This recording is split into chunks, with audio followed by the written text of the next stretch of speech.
Welcome, everyone. This is the Steve Adubato Leadership Hour. I'm Steve Adubato. My colleague Mary Gamba is in the house. I am here. Good afternoon. We're not actually in a house. It feels that way sometimes, though, right? As we're sitting here, it's comfortable. These great chairs that East Main Media has provided for us. Great service. Yes, and Brian Brodeur here taking care of everything. And by the way, thank you to the team here, Brian. You know, Steve, we could take this to your house. You want to do this at your house one week? Well, that would require that the leader of our home, my Olivia? wife, Olivia, our daughter Olivia, who is 8 and is a natural-born leader, but she would not be the leader I'm referring to. It would be my wife Jennifer, who is a quiet but very strong leader, and who I am exceedingly afraid of for a variety of reasons. She has an incredible power over what goes on in that house, and there's no illusion or delusion in my mind that she is the leader, and I am just on board. You're there along for the ride. Yeah. You listening, Jen? I just want to make sure I covered all the bases. So, let's do this. We're every week here on the Leadership Hour. We talk to a fascinating leader in any possible walk of life, and we learn something new. But Mary, I always want to remind folks at the beginning how they can find out more about what we do every day as people who run a leadership company called Stand and Deliver, which has been doing this for 17, 18 years. Absolutely. And if you're listening to us in the car right now, definitely don't on text AM in. 970. Yes, on AM 970. Don't text and drive or look online right now. But keep in mind, you can find us online at stand-deliver.com. Could you say that again? Stand-deliver.com. That dash is a hyphen, correct? It is a hyphen. Go ahead. It is a hyphen. I think the millennials do call it a dash, but it's a hyphen. And what do they find there on this website? We have a library of your articles that you've written on all the topics that we cover here, everything from meeting management to leading a seminar, leading your team. And if there is a communication or leadership challenge that you have and you're looking for tips and tools, go to stand-deliver.com. And you could also follow us on Facebook, Steve Adubato, PhD, and that's Adubato, as well as on Twitter, Steve Adubato.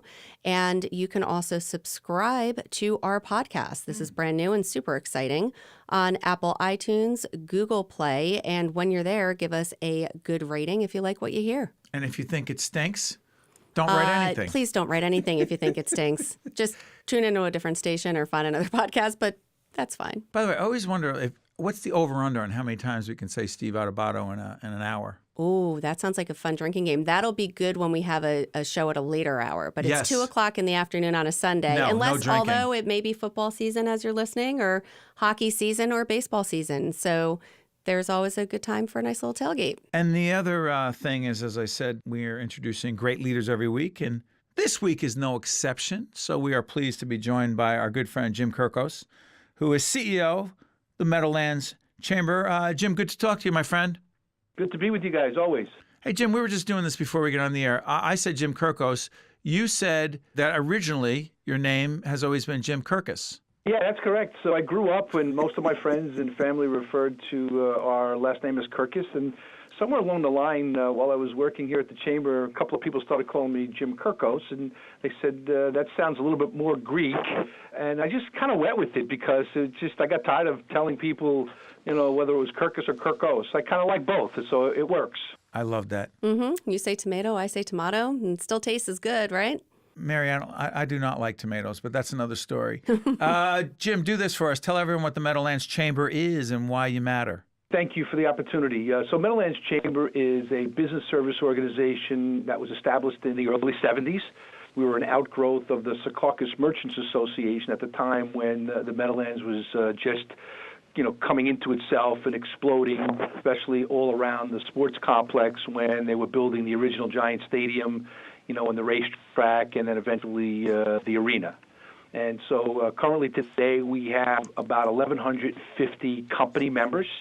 We specialize in representing businesses of all sizes, from personal and professional development, powerful networking opportunities, and a strong advocacy for economic development and transportation, flood control, all of the big picture items that creates an economic atmosphere that allows businesses to grow. I'm sorry for interrupting, Jim. Real quick, give us an update on the American Dream over there in the Meadowlands area.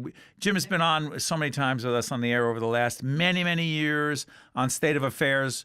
By the way, State of Affairs is the second half hour of the Leadership Hour, so make sure you stay tuned for that. Jim has been giving us updates on the television side for years about the American Dream Project.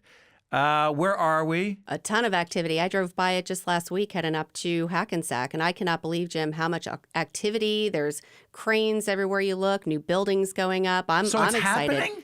Oh, it's happening all right. In fact, it's funny that you asked me about this today. I drove around the complex this weekend, and I took my wife in and around the complex, not on the inside because there was nobody there, but it's even amazing to me. I'm all around the facility a couple of days a week during the work week, but when you go by it a week later and see so much more progress, it's rather remarkable. So it looks like they will have the entire project closed in before the dead of the winter, which will allow them to work all winter on the indoors. I'm sure that's their plan. And what's really remarkable to me is that it's such a complicated construction project. They're putting steel up on the outside, and they're putting up the walls and plexi product roofing that will allow natural light to come into the product while they're building the roller coasters inside the amusement park, while they're roller building coasters. And a water park, too.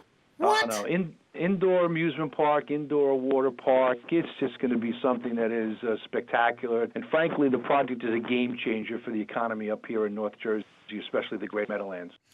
This is Jim Kirkos, and he is the CEO of Meadowlands Chamber. He's a partner. He's a friend. We've been working together for years. He's on our board of our production company. Okay, I got to ask you something, Jim. You work with leaders of all stripes at the Chamber. Fair to say? Yes, absolutely.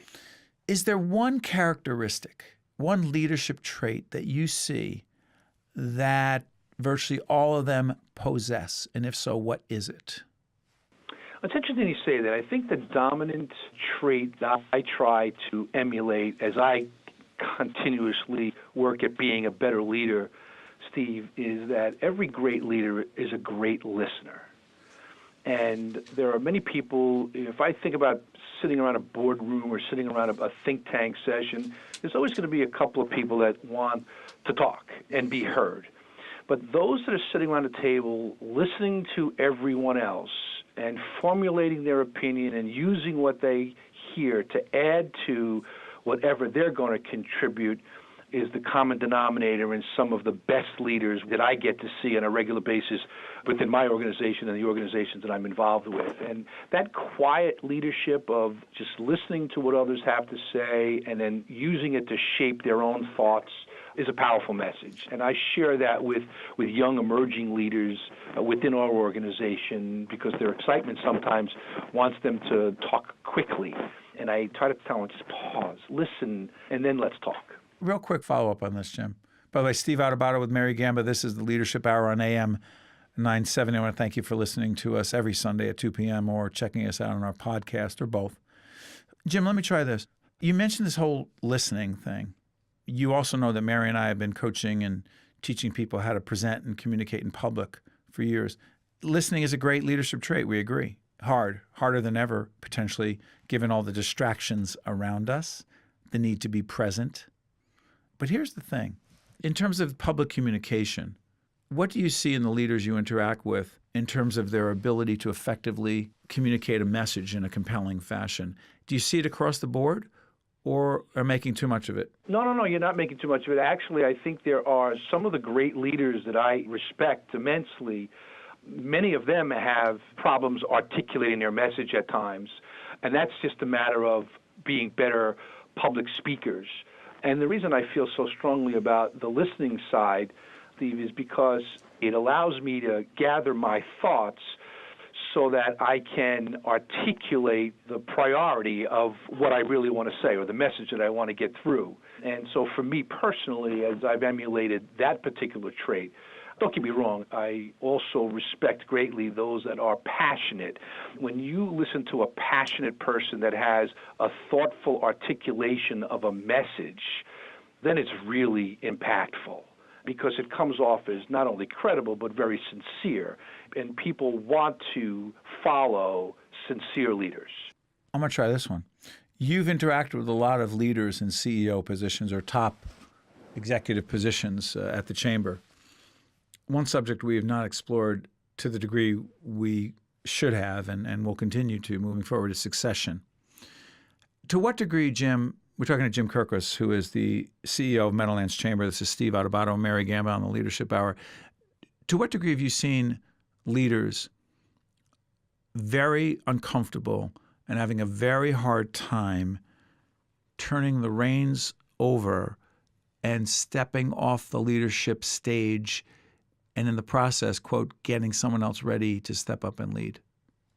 Yeah, that is an acquired trait, Steve. I don't believe that is something that comes natural to a leader. I think there are natural-born leaders that have a whole bunch of other characteristics, but that one in particular, it's, micromanaging, learning how not to micromanage, and learning how to empower those around you to be that leader, and then eventually having the trust to be able to let go I believe, is a learned skill. I'm not just talking about micromanaging. I'm talking about you prepare someone to take your job. Yeah. Personally, I think that is a skill that needs to be learned because there's a comfort level in that. Because people that are born leaders, first of all, they're very confident in themselves, and there's a certain degree of nobody can do it better than me, right? And right, so yeah, we don't know anything about that over here, I believe Jim. that. Mary and I believe that, but go ahead. I believe that in every ounce of my being, Jim. Go ahead, Jim. Yeah, listen, and so do I. But at some particular point in time, you know that you just can't do it all, right? And so the people around you, you have to be able to grow other emerging leaders around you and build that particular team. And especially, listen, there's going to come a day when it's time for me to either move on or to retire. And when that happens, I will spend a good amount of time preparing the next leader of this organization to make it much better than what I've been able to lead it at. But I do think that's a topic, Steve, that I think we should, and you should address more frequently, because I think it's a learned skill. I don't think it comes natural to even some of our best leaders. I smell and I feel another seminar that we do with the Meadowlands Chamber with Jim and his team on this topic. Jim, you feel That's funny. I'm writing that down as we speak. By the way, I should let everyone know it is not a paid gig that I'm promoting. Jim is a partner and a friend, and not that anyone cares, but it is all part of our relationship. And I just find anytime you get a chance to talk to a group of great leaders, it's just part of what makes this job fun. Mary, I got a minute left with Jim. You got something else? I was just going to say, I mean, in terms of succession planning, especially as Steve and I, we're not getting any younger, and we're starting to see more and more. Thanks for sharing. More and more. I said to Steve earlier today, I finally feel like an adult for the first time, and it's odd to me, and it's just fascinating to witness it and be a part of it. And so many of our clients that we work with day to day are doing just that. They're retiring. They're moving on. They're going from a president and CEO to participating as a chairman of a board or a chairman emeritus. Or a chairman of the golf course because they're really retiring and hanging up their... No, I'm not ready. I Get know the you're hook. not. I Get know. them out of here. We might have to start playing that music like they do at the Emmys. Don't and do just, that. I know. Well, it may happen. And just, Jim, what we always talk about, Steve and I, is just, how do you know when you're ready and how do you let go of those things? It's your baby. You've built it. You've created it. How do you trust in the people, and how do you know who's the one, or do you know the one that is going to succeed you and to continue with the greatness that you started? By the way, let's clarify. Jim is not ready. No. That's correct. Jim is not. Neither is Steve, Jim. Trust me. And listen, the prospects of being the chairman of the golf club and just playing golf on a regular basis is something that's very appealing to me, but I'm not ready. Yeah. But it's also not an overnight process. So it is something that takes years. If done correctly, succession planning should be But remember what Jim Kirkos said. It is a learned skill, and it's not naturally in a lot of our DNA. Fair to say, Jim? I think it is, because I'm self-reflecting here in this part of the conversation. We make people think, which is possibly That's not good. No, but go ahead. I'm self-reflecting and saying to you that, honestly, that this is something that I have to learn how to be better at, and that I think if I had to answer your question honestly, Mary, I would say to you that I'll feel comfortable when I find someone that's most like me. Wow. Mm-hmm. Wow. That's when I'll feel. And I don't know whether, Steve, you're going to have to grade me on whether that's good or bad. But, if I can find someone with the passion and sincerity and the relationship building skills that you have. Exactly. Yep. That's when, you'll know it. There'll be a certain comfort level in that particular skill set. Because it goes back to what I said earlier. You know, you feel like you're the only one that can do certain things within your organization. So it almost makes sense that you'll feel comfortable when you find someone that closely emulates what the skill set that perhaps you have. Well, listen, I want to thank Jim Kirkos for this therapy session. That has everybody thinking, including me. Jim Kirkos, our great friend, the CEO of Meadowlands Chamber. By the way, Jim, give everyone the website because you also have a great publication you put out as well. Go ahead. Oh, thanks, Steve. It's www.meadowlandsusa.com, and that is the organization's publication blog, digital blog, and magazine, and just about everything we do is on that blog. And by the way, including the Meadowlands Minute that we have running with Jim and his team is on there as well, right, Jim? It is, and that's been a really successful program, and I'm so happy that's a collaboration that we did together, Steve. Thank you. So everybody knows that's an excerpt from one of our broadcasts with a leader of any stripe talking about something interesting and important. Hey, Jim, thank you, and you're not ready to be the chairman of the golf club yet? Not yet. Neither am I. Good job, my friend. Talk soon. Good to be with you all. You got it. So, as is often the case with the Leadership Hour, Brian, are we not even going to breaks anymore? No. Following your lead. It's great. No, we don't have to because we can. Yeah, unless you need a break. No, I don't need a break. Well, I mean, you never know. I mean, we're all getting older. You may need a few minutes. You don't need to keep repeating that, Mary, because that's a biological fact that everyone knows. But I'm going to tell you something. Jim Kirkos said that he would be more prepared at some point down the road to step aside when he found someone like him. And I'm going to make it even worse. Not worse, but more complicated. Part of my dilemma, because a lot of what we've built, it's interesting. I think if you work for a company, like a publicly traded company or an organization that's been around a long time, and you're the leader of that organization, someone else was the leader of that organization before, but we're here with Brian Brodeur. Brian, you started this operation. That's right. I started our two operations, one our not-for-profit production company, and two, this leadership development company called Stand and Deliver. Here's the dilemma, at least as I see it. If you created it, at least in my mind, there's nobody like me. And I'm not saying that, hopefully, I don't even care if it sounds egotistical. I hope you don't take it that way, but I'm not going to lose sleep over it. I actually don't believe that. I actually don't believe there's anyone as passionate and committed and staying up at night thinking about stuff with both entities as I would. And I believe that's what it takes to be a great leader of any organization. So part of the dilemma in succession planning is if one has created something, whatever that is, succession planning becomes a much more complicated and, dare I say, personal issue. Well, it could also be an impossible issue. If you created a brand that is you are the sole brand, and we've talked about this a lot. You are the brand. You are the person on the air. It's not just me. A lot of people are in this position. Talking Tony Robbins, for example. Think about it. If you're an artist of any sort, if you're a musician, an actor, they're the brand. There's not a succession plan. I went to see Tony Bennett last year at the New Jersey Performing Arts Center. What's his succession plan? Exactly. So there is a difference. And I think it even took us a long time to figure it out because we kept on saying the what next, right? With the nonprofit and with the leadership, communication, coaching, and training.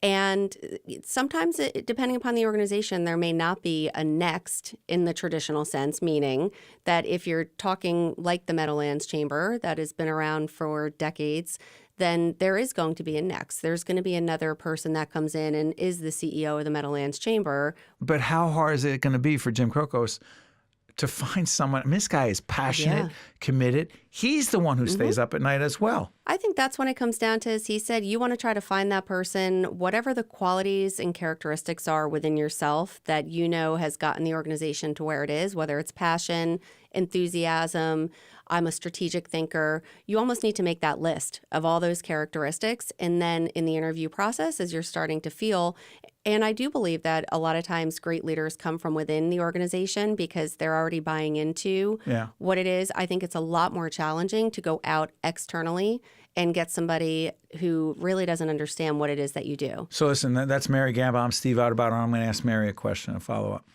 So say I choose to stay around longer than you, even though I am older than you. by a considerable amount. But you decide, hey, I'm going down to the Carolinas or wherever you're going to go, and because you've often talked about the things you want to do in the next chapter of your life.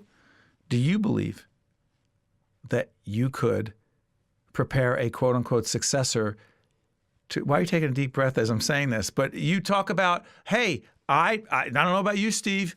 I think you want to do this longer than I do, all the things you – me, I got a few more years and then I'm whatever. Well, tell me how you're going to do your succession plan. How does that work? It's funny that you ask, and the reason I took a deep breath is because I would have had an entirely different answer to this question probably about, let's do the math right here, 5 years ago, 6 years ago. But if Laura is listening, when you have somebody... Laura on our team? Laura Van Bloom on our team. She is... Well, we're naming names and now. I am. Laura, I hope you're listening. She We're is gonna make her listen. I know, exactly. She is the exact reason why I believe in succession planning, because she is the exact type of person that I could easily walk out tomorrow and say, Steve, she's got this. And when we hired her for an entirely different thing, for marketing, branding, By the way, PR. to give a little background, folks, So- not get too into it. Laura came in as We needed a help with- part-time marketing and communications person. Social media. We didn't even How many have years ago? Twitter. I think it's longer than 3 or that. 4. Go ahead. That's how I know I'm getting older. Everything just goes so fast. Right.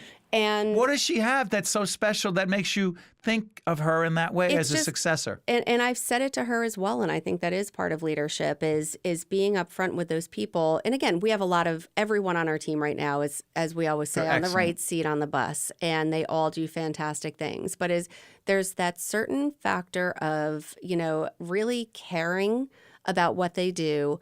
It's not about, it's 5 o'clock, I'm out of here. But it's also not about, I have to be online every 2 seconds. No, but it's caring enough to be connected, staying relevant, staying on top of what needs to get done, reminding others of she was never hired to be a leader in the organization. She had a role. She had a Get function. stuff done. That was her job. She made a decision to put her hand up and say, how can I help? And a lot of people say that, right? A lot of people say, oh, how can I help?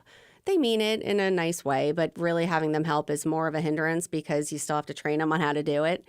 You never had to do that with her. So she really makes me believe that when that time comes, and it's not anytime soon, we've talked about it, but yeah, there are other professional things that I may want to try in my life. And it doesn't mean that, it's a breakup or anything like that, but every professional has a direction that they need to go in their lives. And now having someone like Laura, and it may or may not be Laura when that time comes, hopefully she is listening and she'll say yes and she'll raise her hand. But how's this a leadership-related topic? It's completely... Sometimes people might be thinking when we do the show, why are they talking about retirement and what does that have to do with leadership? Everything. I know I keep saying it and it sounds redundant, but leadership is everything having to do with what moves the organization forward. Jim Kirkos, who we just had on a few minutes ago, the CEO of the Meadowlands Chamber, talked about the great leaders are great listeners. Being present, being in the moment. I am the worst culprit of when someone is talking, I'm starting to craft what I'm about to say next before they even finish. And that's so unfair. So everything involving building relationships with your team, helping with the succession plan, helping your team lead change, rebranding, reinventing yourself, it all comes back to leadership because what makes that happen? A great leader makes that happen. Let me get this. I'm actually joking live on the air. I am CPR certified, Steve. You know what, See, I Mary? can be a leader and I could come over and I could give you that great, Heimlich. because the succession plan may kick in sooner if I don't get this together. Oh my God.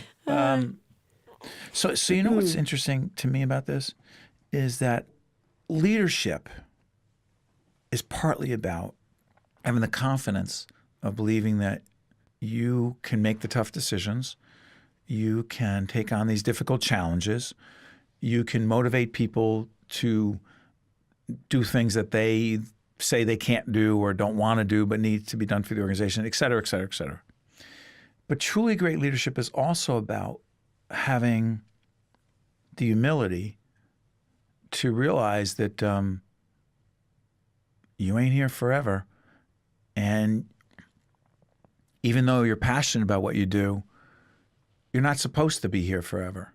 You're not supposed to be in that leadership position forever. And yes, every organization is different. If you started it, and the Tony Robbins analogy I really like because, I'd like to make the money that Tony makes, but more importantly, there is no other Tony Robbins. And if Tony Robbins were to say, from a succession planning view, Jane Smith is the new Tony Robbins, people are like, no, I want Tony Robbins. No, nobody's going to buy it. And he may have a little bit of longevity with CDs or books or videos or what have you, but it's not going to be the same. But that's not the norm. Right. So for most of the leaders we're talking to, you work in an organization. You work in an organizational bureaucracy / structure. And I have seen top executives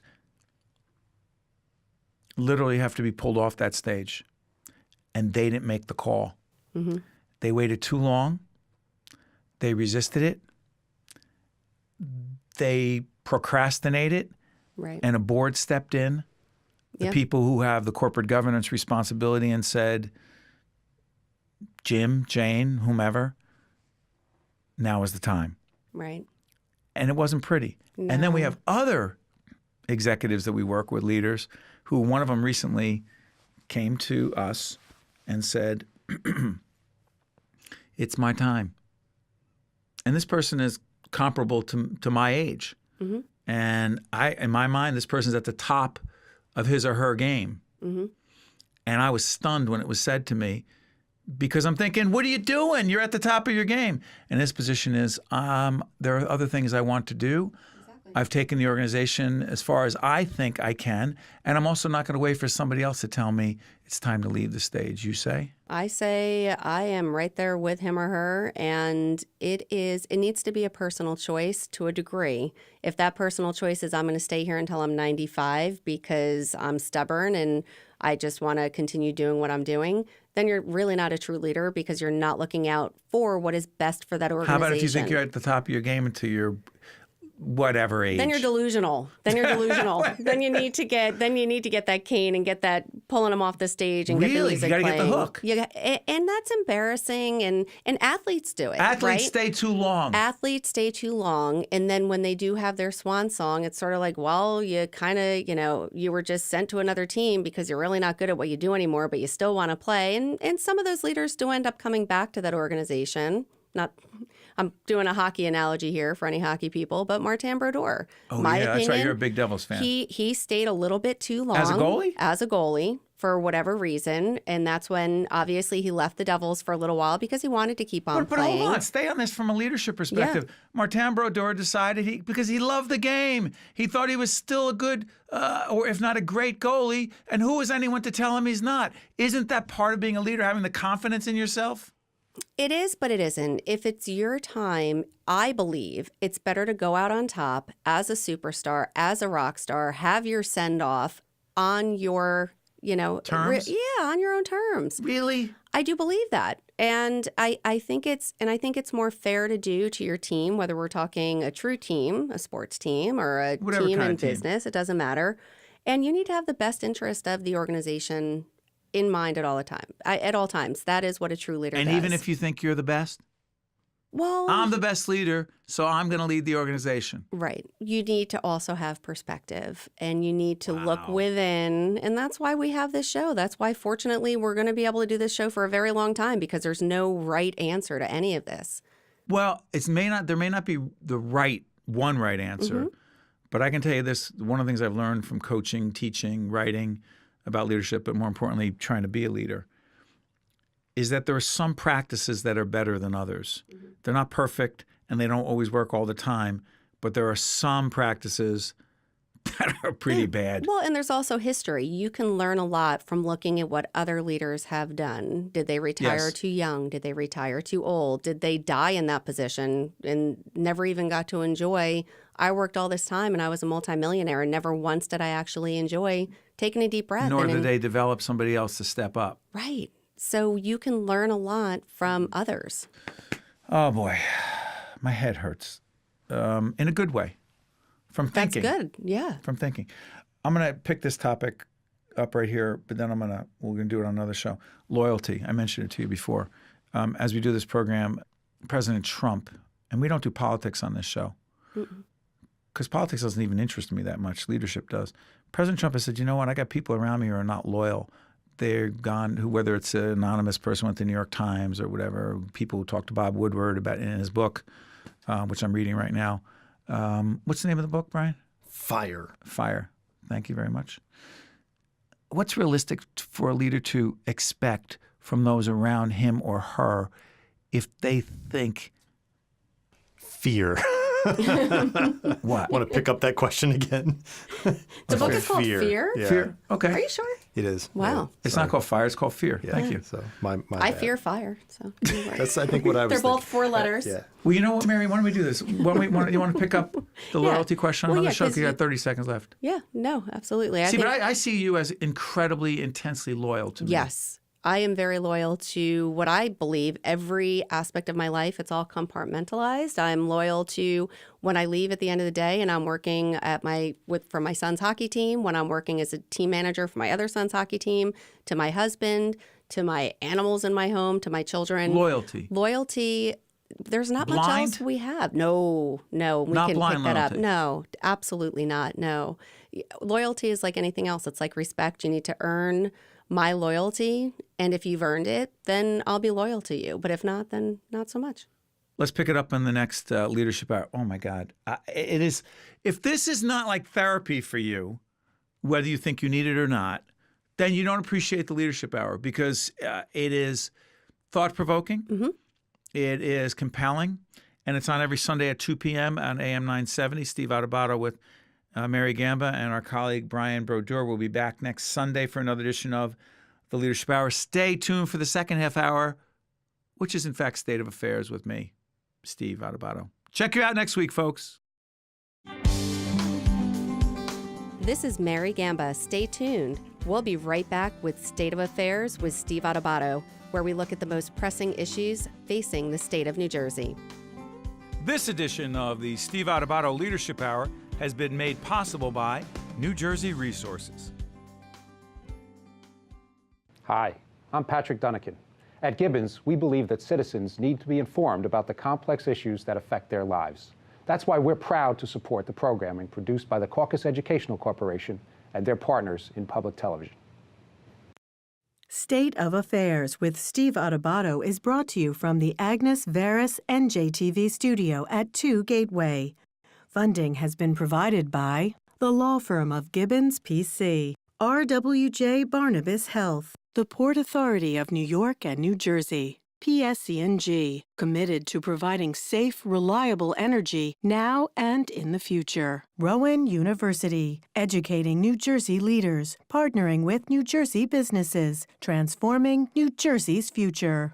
International Union of Operating Engineers, Local 825. And by Keystone Mountain Lakes Regional Council of Carpenters. Your future is in our building. Promotional support provided by Insider NJ. And by Meadowlands Chamber, building connections, driving business growth.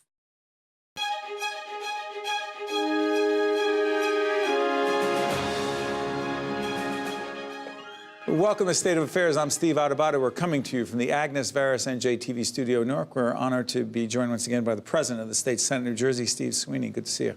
Great to see you, Steve. Thank you for joining us. Last time you were here, you talked about the fact that you were forming a task force to look at state spending in the state. That task force met many times, came out with a series of recommendations. You want to go through some of them? Yeah, Steve, you know, it's wide range. You know, we have to focus on new pension plans, new health care plans, trying to streamline our schools. Employees. Public employees, yeah, because that's who's paying who's paying that? We are taxpayers, and we're really at a point where you can't raise taxes anymore. We're taxed out in this state. Can't.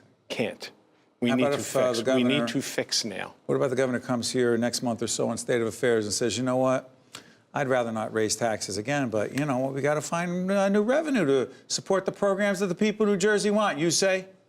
Well, then we have to reform government to find the money. That's what I say. We have to fix this place, Steve. Look, last year there was $1.5 billion tax increase. That's way too much. And I went along with it because half of it's going to go away in a few years. Hold on one second. The taxes were raised not on millionaires, but on people who earn over $5 million a year income tax. You went along with that because? Well, as part of trying to get a budget done, I don't like any of it, to be perfectly honest with you. I want to fix what's going on here. We're overtaxed in this state. And now now that we did this, now's our opportunity to focus on how we fix New Jersey. And fixing New Jersey is doing government differently. You know, Steve, we have so many school districts in the state of New Jersey. And you have, you know, K-4, K-6, K-8. When we were talking to former Commissioner Lucille Davey, we found out, most important— Commissioner of Education? Former Commissioner of Education, Lucille Davey, that those schools don't always coordinate curriculum with the high school where they're sending the kids. So if you have a regional high school, you may have 5 schools going to that regional high school, all teaching different history, teaching different math. So these kids are at different levels when they get there. In fact, talking to some of the superintendents, they can't even get their local regional, the elementaries, to coordinate schedules. So like if you have a kid in high school, you know, you might have one kid in high school off one day. And long story short, if we were to eliminate the K-4, K-6, K-8 districts and put them into a K-12— Consolidate? Yeah. We would go from 600 school districts to 320. And we're not talking about taking the kids out of the buildings where they're at. We're talking about improving the quality of education, number one. Right. That's the most important thing. And there'll be savings that go along with it. So, you know, look, I grew up in a K-12, you know, district where I grew up in Pennsauken when I was growing up. There's nothing wrong with that. And we're not talking about pulling kids from out of their schools. You know, Johnny will still have the same 4th grade history teacher if they're in East Greenwich. But there won't be an administration there besides An a principal. infrastructure, a bureaucracy. Yeah, you'll have a principal, but that's it. So let's go through this. By the way, we're talking to State Senate President Steve Sweeney. This is State of Affairs. I'm Steve Adubato. There's a task force that was put together, came through with a whole series of recommendations. Real quick, you talked about the state employees, health and pension benefits. We had actually the leaders of the NJEA, and they said, you know what, we cut this deal with, the public employees cut a deal with the Murphy administration, and we are giving up more when it comes to health benefits, and we're saving $500 million. And I think you're saying, what? Steve, they're 2 years late to the dance. The public employees, the regular public employees, state employees, made these changes to their health plan 2 years ago. And they saw decreases in their contributions. The leaders in the NJEA, by not getting on with things and moving forward, a teacher was paying $2,000 a year for a family plan more than a public employee because they didn't want to make changes. And oh, by the way, there's a lot more that needs to be done. So we can invest in education, so we can invest in higher ed, so we can invest in pre-K. Right now, all we're doing is funding. I'll give you an example. The growth in the state of New Jersey is going to be completely eaten up by the health care and the pension costs this year. So if we get $1.1 billion in new growth, new dollars, and brand new dollars, it all gets eaten up there. Now I got to fund New Jersey Transit. Now I got to fund pre-K. Now I got to fund schools. I got to fund high schools. There's no money for that. It's all being eaten up, period, by pension and health care. By the way, you mentioned pre-K. I know there's a universal pre-K initiative that has gone a long way in the state. We're involved in an initiative that folks who watch this series know. It's called Right from the Start NJ. You're going to see the website up right now. Go on. There's articles there. There's past segments we've done on this. It deals with 0 to 3 children, infants and toddlers, and also prenatal care. Where are we, Senator Sweeney, and where do we need to be in terms of what the state's contribution and role here is? And it seems to me you just said money ain't there. But we need to make the right investments, Steve. We can't just fund government. We need to fund programs that are going to help children be better citizens as they grow up. You know, Senator Teresa Ruiz, who's head of our education— Senator Teresa Ruiz is right here. By the way, check that website out. You'll see that interview. She talked about this here. She's also a pretty new mom. Yeah, and you know something? But she and I both agree we should be taking children from birth, educating children from birth. My daughter has Down syndrome. You know that. Well, we had early intervention when she was 5 weeks old. She was learning. A brain develops, 85% of your brain develops from birth to 5 years old. The earlier you get kids, the smarter, the better, the more adapted, the more adjusted they're going to be in life. So that's a wonderful program, and it's a goal. Now, I would rather be investing in those things. I want to promise I want to keep the pensions that we owe our workers, but I need a new pension system for the state. Moving forward? Moving forward, we need a new system. With new employees? Yes. Keep the promise you made to the employees that are working right now. Don't break that promise. But understand, we can't tax our way out of this problem. We're going to be billions of dollars short, Steve. Let's move to this. By the way, Senate President Steve Sweeney is here. I'm Steve Adubato. This is State of Affairs. This task force that the Senate President actually talked about right here on State of Affairs that a lot of people are reporting on. We're trying to make sense of. New toll roads with, quote, express lanes. Steve, they're called hot lanes. And they're brand new lanes that are added, additional lanes that are added on federal highways, which is 78 and 80. Now, you know, up here, they're parking lots. So if you choose to get on one of these express lanes, you're going to pay. You're going to pay for it. It would be privately developed, or with the Turnpike could even build them if they wanted. But it would be an option for someone if they wanted to not sit in the parking lot. And the revenue goes? And the revenue would go to pay for the roads that were built, and there would be additional revenue that would come to the state of New Jersey. We would get a piece of the revenue. We would get a piece, the state of New Jersey. So basically, you're building more capacity, which for even the people that can't afford, there'd be less traffic on 78 and 80 because you'd have other people taking these other roads. You'd improve, you know, obviously, if you have more lanes, traffic's going to flow better. And if people want to pay a premium for that, they've done it in other states, Maryland and Virginia, and it works. Senator, let me ask you this. In the second half of this program, we'll be joined, Jackie, right by the Assembly Republican leader, Jon Bramnick. He was actually here. We taped it earlier, and he was talking about the fact that he felt he had a strong, constructive, productive relationship with you. He talked about where he agreed with some of these task force recommendations and where he doesn't. Yeah. But there's a larger point. I had a detailed conversation with him, and you can check that out if you haven't seen it yet, about the tone and tenor of politics in this nation and how polarized and how divisive we are. You say? But not here in New Jersey. Really? Really? We're that much different? You respectfully, Senate President Sweeney, you think family members and others are able, friends are having comfortable, honest conversations with each other about where they are politically because we're in Jersey? No, but what I'm talking about is elected officials. You mean the leaders? The leaders. Like Jon Bramnick is a dear friend of mine, and I respect the hell out of him. He's a Republican. It's okay. Does that even matter to you? No, because you can't accomplish anything meaningful in this state with just trying to do it in a partisan way. You know, I need Tom Kean to work with me. I need Republican Jon Bramnick. Senator Tom Kean. You know, I need Jon Bramnick. I need Craig Coughlin. We need to work together. We need the governor. It can't be a partisan issue because the easy things are easy. These are hard things, which means you need to be able to cross over the aisle, join hand in hand, and move forward with the tough things. Because it's just too easy, Steve. What don't they understand in Washington, D.C., Senator? Well, what's happened, Steve? The parties have just driven everybody to the left and to the right. And unfortunately, 80% of us are in the middle. Can't put this all on Donald Trump. No, I put it on the parties. I blame the parties. The parties are getting so polarized. You know, the Republicans have the Tea Party and the Democrats have the Progressive Party. And they don't... or the, quote, Socialist Party. Or Democrat Socialist, right? And the biggest problem is they think compromise is a bad thing. I think compromise is how you get things done. And again, in New Jersey, we respect each other. Even when we fight, it's respectful, and we try to work together. You know, you just had Kip Bateman in here. Yes, Senator Kip Bateman on another program, Republican. Dear friend of mine, respect the hell out of him. In Somerset County. Yeah. So it's interesting, this whole... By the way, real quick on Donald Trump, policy aside, what do you say to those that say, listen, I agree with a lot of his policies. They've helped the country. Our economy is strong. There are more jobs than ever.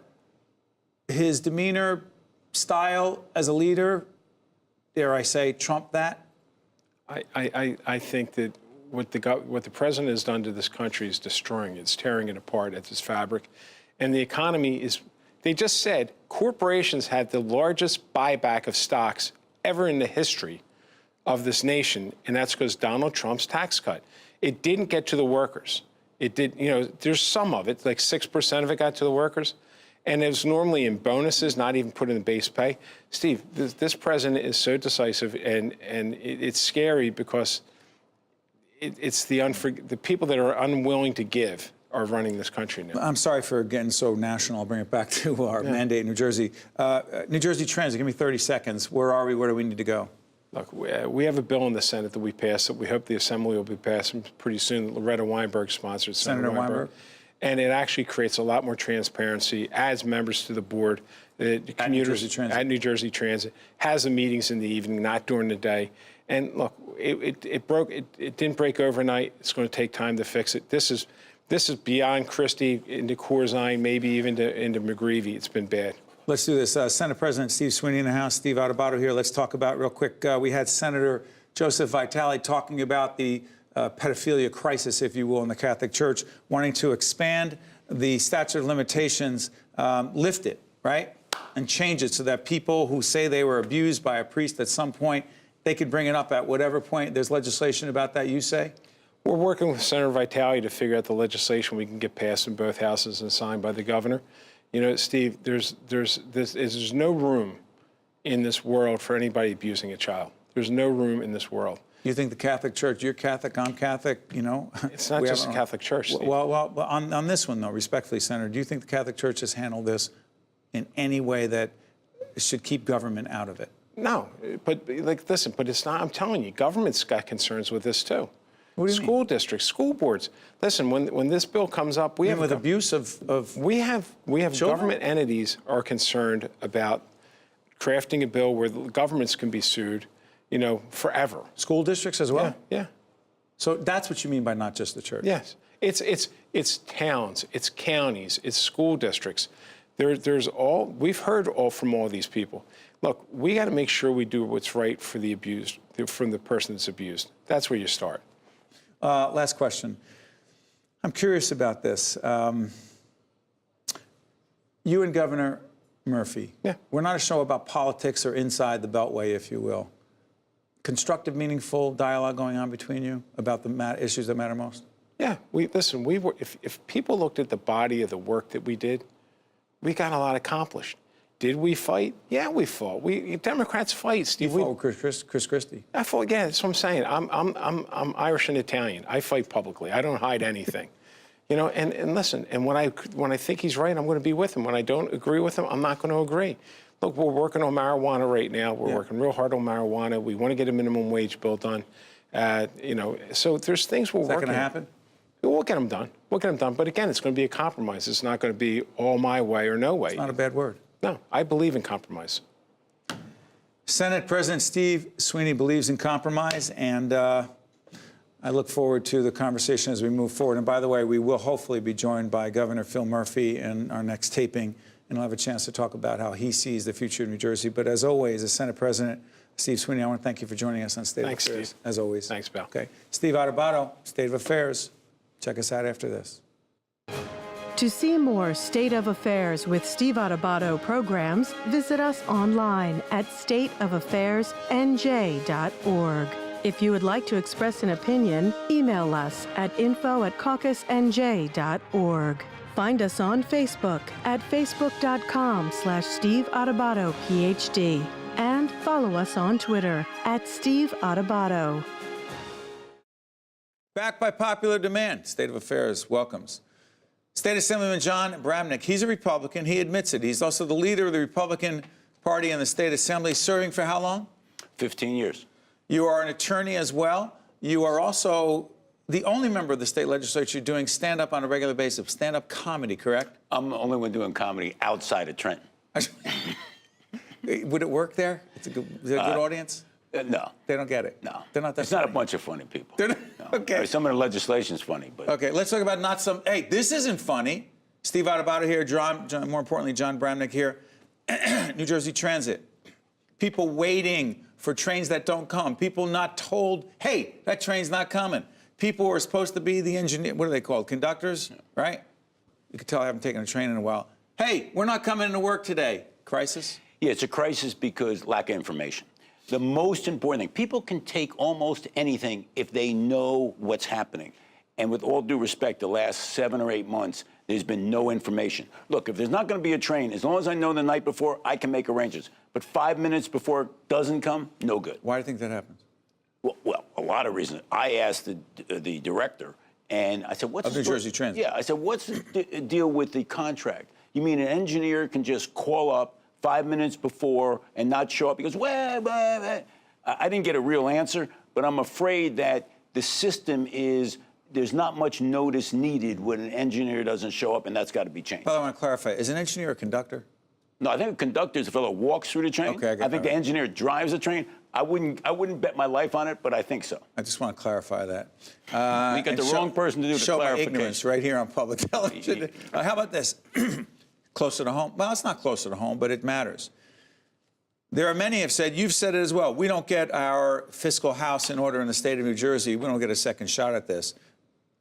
Senate President Steve Sweeney actually will be joining us in the studio here at NJTV in Newark in just a little bit today. Series of recommendations after a task force he put together looked at this. He said, you know what, we need to do a bunch of things. We need to merge, consolidate school districts. We need to dramatically change tax policy. We need to do a whole bunch of things. You like it? Well, most of those I do. Consolidating school districts has one danger. If you make a county school district, you may not be able to go to your local school. You may just have 3 choices, and you may not get your first choice, which if you live in Westfield and they do a county school, right, you may go 10 miles away to Linden. You don't like that? Well, you want to merge school districts, just be careful. As long as you get the chance, as long as you get the opportunity to go to your local school, I'm good. The other things are all excellent. Name some of the ones you like. Well, you got to do pension reform, you got to do health care benefit reform, and here's the deal. 5 years from now, it's going to get done.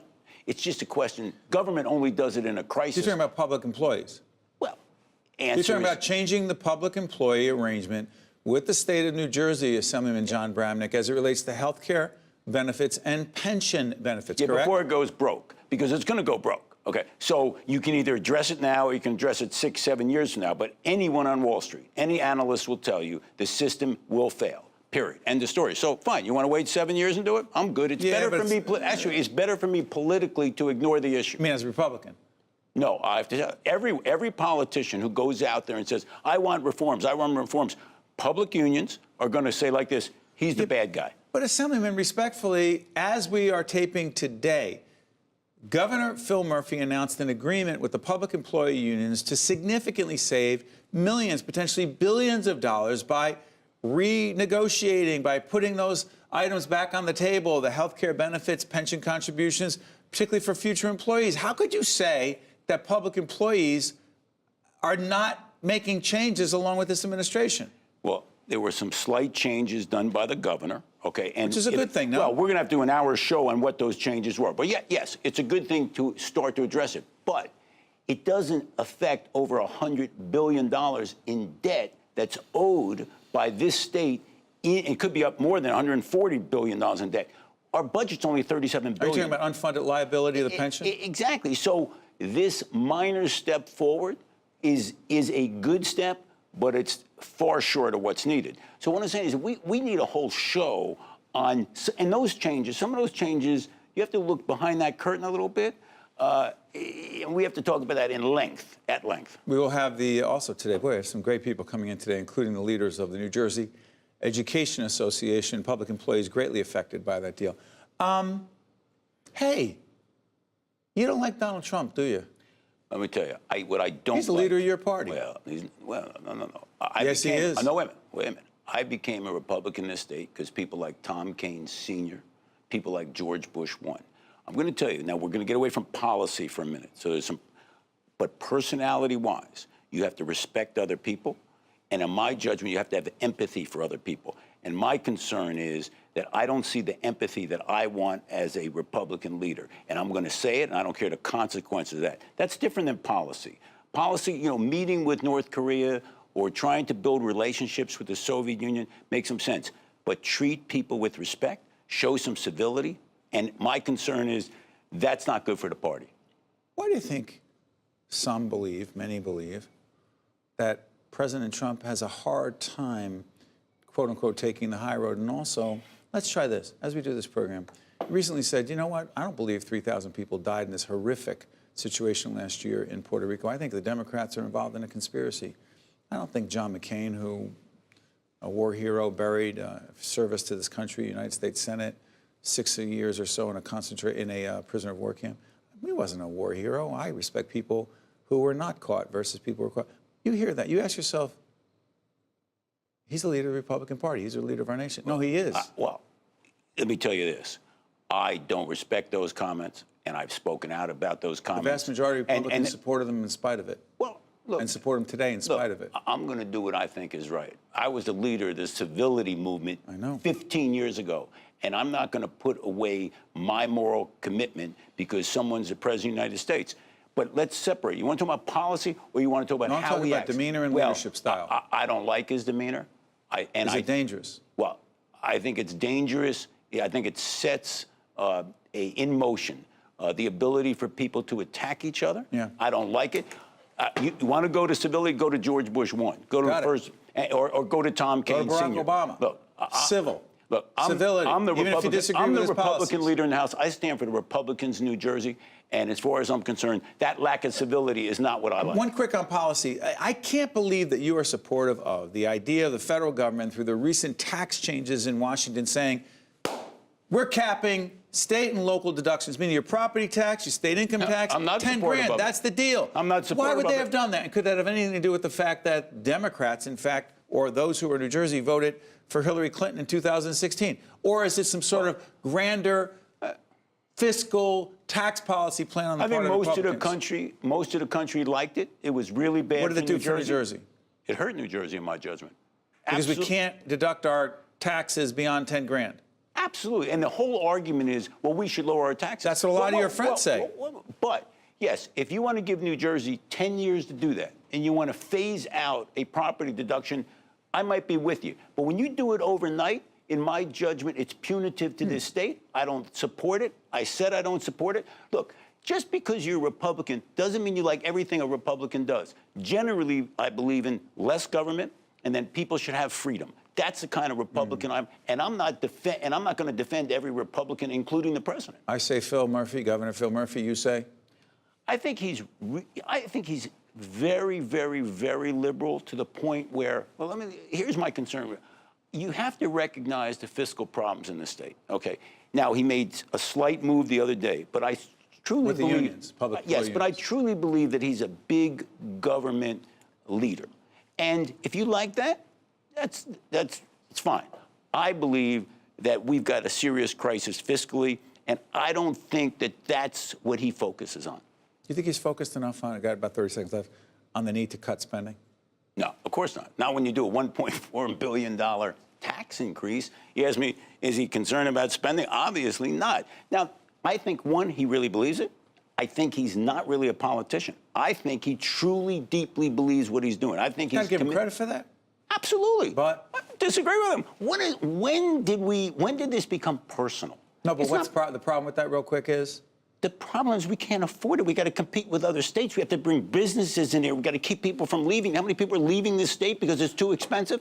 He does not recognize that, but he's a nice man. Every time, Steve Adubato here, every time we have State Assemblyman Jon Bramnick, he's engaging, he's interesting, he's informative, and Funny. You can catch his stand-up, go on his website, find out what he's doing. And thank you, John. Thank all you the so best. much. I As always, appreciate appreciate it, it. Thanks. This is State of Affairs. Steve Adubato. Catch you next time. State of Affairs with Steve Adubato is a production of the Caucus Educational Corporation, celebrating over 25 years of broadcast excellence. State of Affairs with Steve Adubato is brought to you from the Agnes Veris NJTV studio at 2 Gateway. Funding has been provided by the law firm of Gibbons, P.C., RWJ Barnabas Health, the Port Authority of New York and New Jersey, PSE&G, Rowan University, International Union of Operating Engineers, Local 825, Keystone Mountain Lakes Regional Council of Carpenters, and by these public-spirited organizations, individuals, and associations committed to informing New Jersey citizens about the important issues facing the Garden State, and by Employers Association of New Jersey. PSE&G is building New Jersey's clean energy future. We're working to protect our network against extreme weather, expanding and upgrading transmission lines, and modernizing our natural gas system by installing new, more durable underground pipes. At PSE&G, our goal is to make sure you have the safe, reliable energy you need to power your life now and into the future.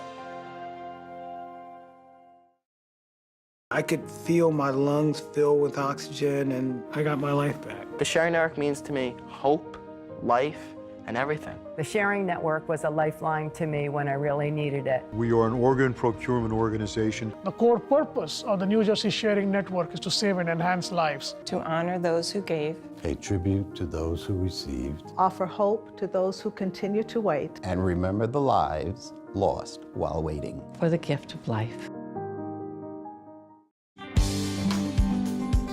This is Mary Gamba. If you want more leadership tips and tools, log on to stand-deliver.com. That's stand-deliver.com. This edition of the Steve Adubato Leadership Hour has been made possible by New Jersey Resources.